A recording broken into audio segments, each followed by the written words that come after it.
hello' guys তো আমাৰ গোটেইবোৰক দেখা পাই চাগে অলপ ভাবিছে ইহঁতে ক'ৰবাততো গৈ আছে হয় আমি এই ৰাতিখন সময় হ'ল 9:30 বাজিল তো আমি বঢ়িয়াকৈ লোকেশ্যন চাই কেনে গৈ আছোঁ মানসী কিটচেন একচুৱেলি কি হ'ল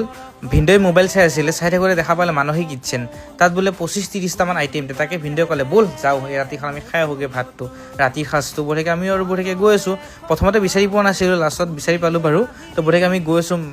তালৈ গৈ কিনে মেনুখন বঢ়িয়াকৈ চালোঁ চাই কিনে বঢ়িয়াকৈ অৰ্ডাৰ দি দিলোঁ আৰু অৰ্ডাৰ দিয়া হোৱাৰ পাছত যিটো হ'ল নহয় মানে কি ক'ম আৰু আপোনালোকে চালে গম পাব শেষলৈ ভিনদেউ আৰু মানে জচতে আৰু বঢ়িয়াকৈ ভিনদেউ কৈ দিলে ব'ল আজি খাই আহোঁগৈ আমিও বোলো জচতে ব'ল খাওঁগৈ কিন্তু চাওক না থালিখন চাই কিনে এনেকুৱা লাগিছে যে আপুনি পাৰিব খাবৰ কাৰণে আমিও ভাবিছিলোঁ যে আমি পাৰিম খাবৰ কাৰণে আমি বঢ়িয়াকৈ পাৰিম ভিনদেউ কৈছে পাৰিম খাবৰ কাৰণে কিন্তু যেতিয়া আমি খোৱাৰ আৰম্ভ কৰি দিলোঁ মাক কচম হৈছে এনেকুৱা লাগিছে ন ভিনদেউ ক'লে যে খাব পাৰিবিনে